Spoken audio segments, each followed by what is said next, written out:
फल मिलेगा तुम्हें, आनंद, भगवत प्राप्ति, महासुख। कर्म वही है, पर जब अहंकार से प्रेरित होकर अपने लिए करते हो सुसुख वांछा, तो उसमें अधर्म वृत्ति बढ़ जाती है। अधर्म वृत्ति निश्चित आपको भोगना पड़ेगा। यदि भगवान की शरण में हो जाओ, अबलो नशानी अबना नशई हो, वो कृपा करे तो सब क्षमा हो जाए।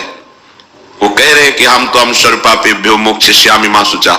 नहीं तो आपका जो कर्म प्रकाशित नहीं हुआ है और आपने पाप कर्म किया वो गुप्त है, वो नष्ट नहीं हुआ, वो भयंकर रूप रख के तैयार है, अपने समय पे तुम्हें नष्ट कर देगा। एक 45-50 वर्ष की अवस्था के थे, अब उनको ज्ञान हुआ कि हमारे द्वारा बहुत अधर्म हुए हैं, अब सब छोड़ो, अब सत् कार्यों में लगो। तो उनके सामने एक स्वर्णकार का मकान था। वो बहुत ही कपटपूर्ण व्यवहार करता था, भोले भाले लोगों को असली स्वर्ण लेकर के केवल स्वर्ण का लेप करके अलंकार बेचता। अगर कोई जानता तो कुछ राज कर्मचारियों को अपने लेदे के अधीन की हुई था और उसको कुछ नहीं होता। तो जो राज कर्मचारी उसके रहस्य को जानते थे वो रात में ड्यूटी देते थे। उन लोगों ने सोचा कि इतना धन इसने इकट्ठा किया है, अगर हम इसको मार देते हैं और इसका स्वर्ण ले लेते हैं तो कोई रिपोर्ट करने वाला भी नहीं होगा, हम बहुत धनी हो जाएंगे।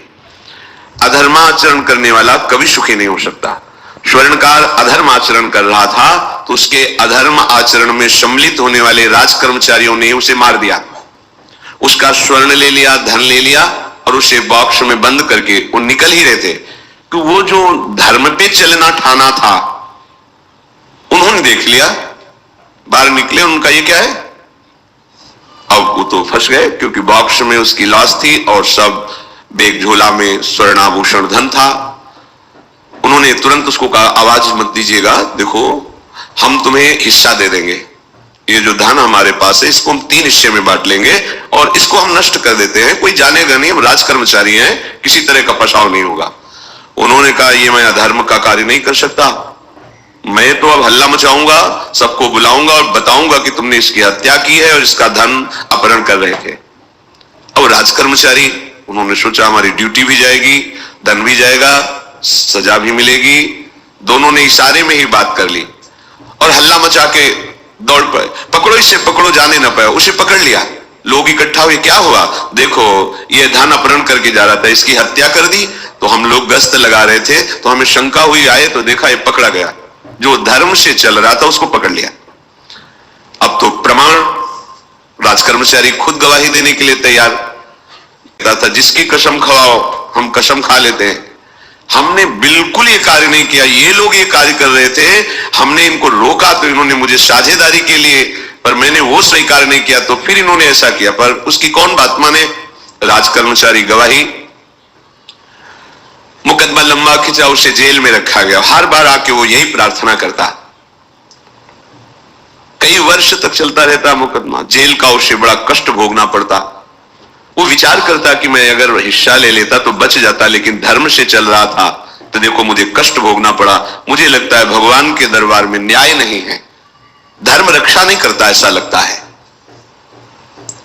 एक दिन आया और रो करके यही बात कही जज के सामने कि मुझे लगता है भगवान नहीं है, क्योंकि मैं बार बार सत्य को साक्षी करके कहता हूं कि मैंने ये कर्म नहीं किया और मुझे दंड दिया जा रहा है, मुझे क्लेश दिया जा रहा है धर्म से चलने के कारण। अगर मैं सम्मिलित हो जाता तो मुझे तीसरा हिस्सा मिलता और बिल्कुल बात शांत होती।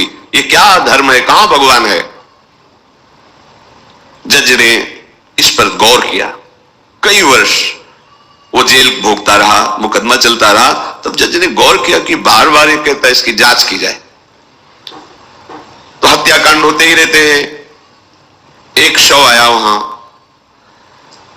जज ने मंगवाया था, जो पोस्टमार्टम के लिए जाता मंगवाया और कहा देखो इसका कोई नहीं है, अंतिम संस्कार के लिए अपने ही लोगों को जाना है। तो 2 कर्मचारी जो थे सरकारी, जो स्वर्ण चोरी में सम्मिलित थे, उनको और उसको कहा कि बस तुम थोड़ी देर नदी के किनारे बैठे रहना, हम और लोगों को लेकर के आते हैं। और एक आदमी को छुपा के बैठा लिया और राज कर्मचारी नदी के किनारे शव को लेकर बैठे। उसको देखा जिसको बहुत कष्ट दिया जा रहा था, सारा आरोप उसके ऊपर था, जो धर्म से चल रहा था। उसे कहा माना नहीं ना, अगर मान लेता तो तीसरा हिस्सा भी मिल जाता, बात वहीं खत्म हो जाती है। देखा, फंसा दिया, तेरे को आजीवन कारावास मिलेगा, कोई नहीं बचा सकता तेरे को। मेरी बात नहीं मानी, कह रहा था हल्ला मचाऊंगा ऐसा वैसा, अब भोग, तो आजीवन कारावास मिलेगा, कोई नहीं बचा सकता तेरे को। मेरी बात नहीं मानी, कह रहा था हल्ला मचाऊंगा ऐसा वैसा, अब भोग। तो जज जी के द्वारा जो एकांत में बैठाला हुआ आदमी था, उसने पूरी बात सुनी, इसीलिए नाटक रचा गया था। तीनों को बुलाया और कहा तुम निर्दोष हो उस धर्मात्मा से, स्वयं इनकी आवाज से हमने सुना ये कह रहे थे जो तुम बात कह रहे थे। तो उसने कहा कि ये तो ठीक है, हम निर्णय ठीक कर दिया, लेकिन अब कई वर्षों से मैं दंड भोग रहा था, ये कौन सा न्याय है? किस अपराध के कारण? मैं तो धर्म से चल रहा था, इसमें किंचन मात्र मेरा कोई अपराध नहीं था, फिर कई वर्ष से मैं सजा क्यों भोग रहा था? बार बार प्रताड़ना, नाना प्रकार के कष्ट क्यों भोगा मैं?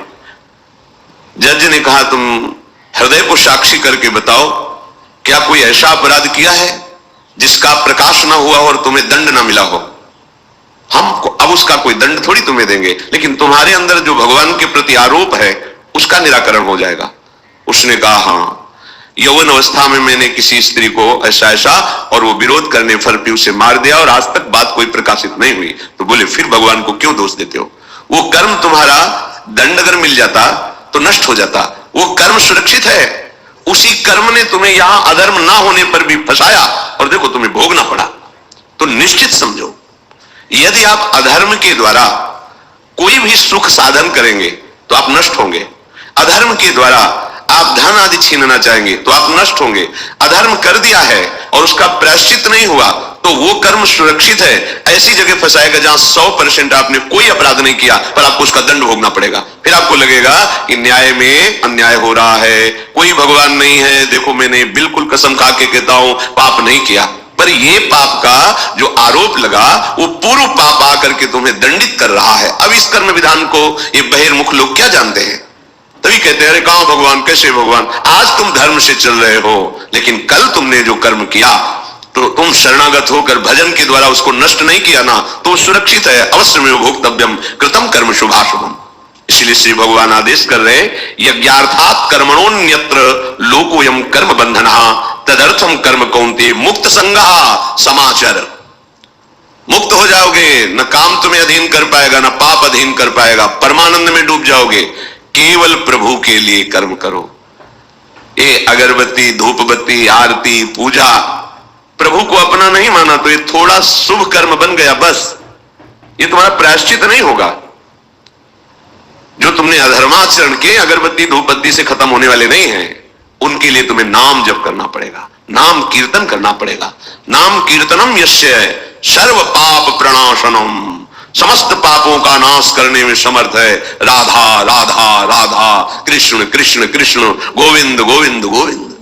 भगवान नाम, अगर भगवान नाम का आप निरंतर जप करने लगे तो आप स्वयं तर जाएंगे और लोगों को तार देंगे।